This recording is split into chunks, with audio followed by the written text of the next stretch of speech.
Hi, I'm Eliza. I think I know most of you from having served in GPAC this semester with Bonnie's Community Outreach Committee. I don't necessarily have a platform, but I think I have a really good role model in Bonnie's leadership this semester or this year. I think we've done a lot of interesting service activities, which have been a good balance of fun and professional and opportunities for people to get to know each other despite being MPAF or GPS.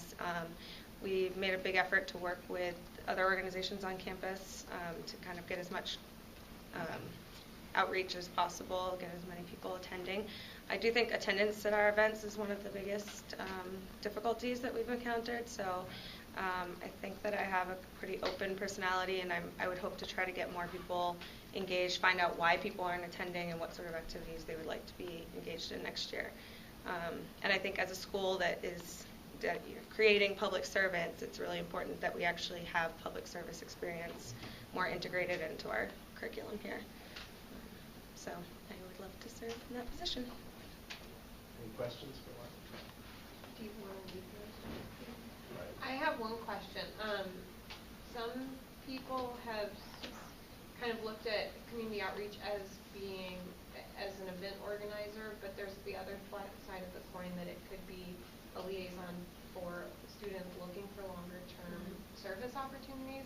Kind of what are your thoughts on that, and do you have any ideas of how to implement something along those lines? Yeah, so I actually think that would be really important tool for us to create is some sort of, I don't know if it would be through Lana and the career services or just having a blog or some sort of database where people could go in and see what opportunities there are for longer term service. So you're not necessarily going in a big LBJ group for a one-day event, but how to get involved longer term with different organizations I think would be really important. I don't know what the solution would be off the top of my head, but I think something maybe posted on our website if that's possible, like the way you do with career services, you can go in and see what the jobs are, have something like that for volunteer opportunities.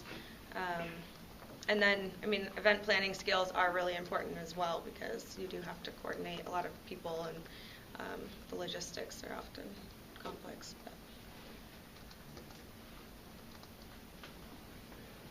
All right. Okay, so what, in your opinion, what are the dangers of serving in marginalized communities, and how can you keep those from happening as a service coordinator? So how would you deal with some of those challenges of serving in marginalized Like the liability in Austin?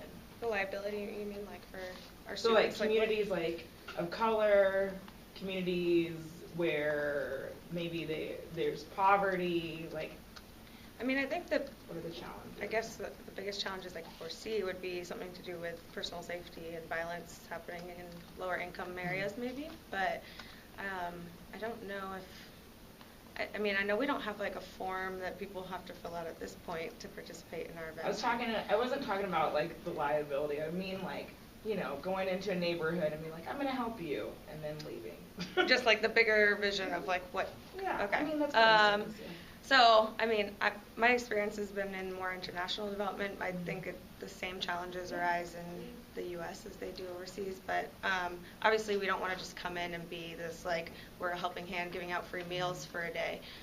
So I think the important thing is going through established organizations that have already worked in these communities and have, like, demonstrated impact and we know that they're not just outsiders coming in for a day. Like, and I think that's something we've sought to do all year. Like, we've worked with Safe Place and Saheli and Meals on Wheels and organizations that the community members know of, and so they don't see them as intruders just coming in to give a handout. So, out of curiosity, as somebody running for student life director, do you have any thoughts about how to better engage? Like you mentioned that participation is an issue. Do you have any thoughts about how to transition from this year to next year and make that? I think like during orientation there could be a little, or even during camp. I wasn't here for camp, but I don't think there are that many activities offered that were specifically like service-based. It seemed like more social. And I think service is a really important way it's a social activity too. Like service is fun because you're doing it with your friends and classmates. And so I think just engaging people early on, like first years, next year would be really important. I guess just also having a diverse range of things to do, not just like happy hour for the cause, like you might not get people who aren't big drinkers or don't want to go to the bar or whatever.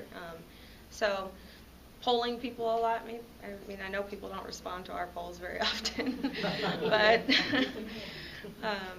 no. And I think working with other committees is really important. Working with PAC and working with Feminist Alliance and working with Student Life is probably most effective. But I mean, on the one hand, you're not going to get everybody, right? So you have to decide where it's best to invest your time, I think. But. Thank you.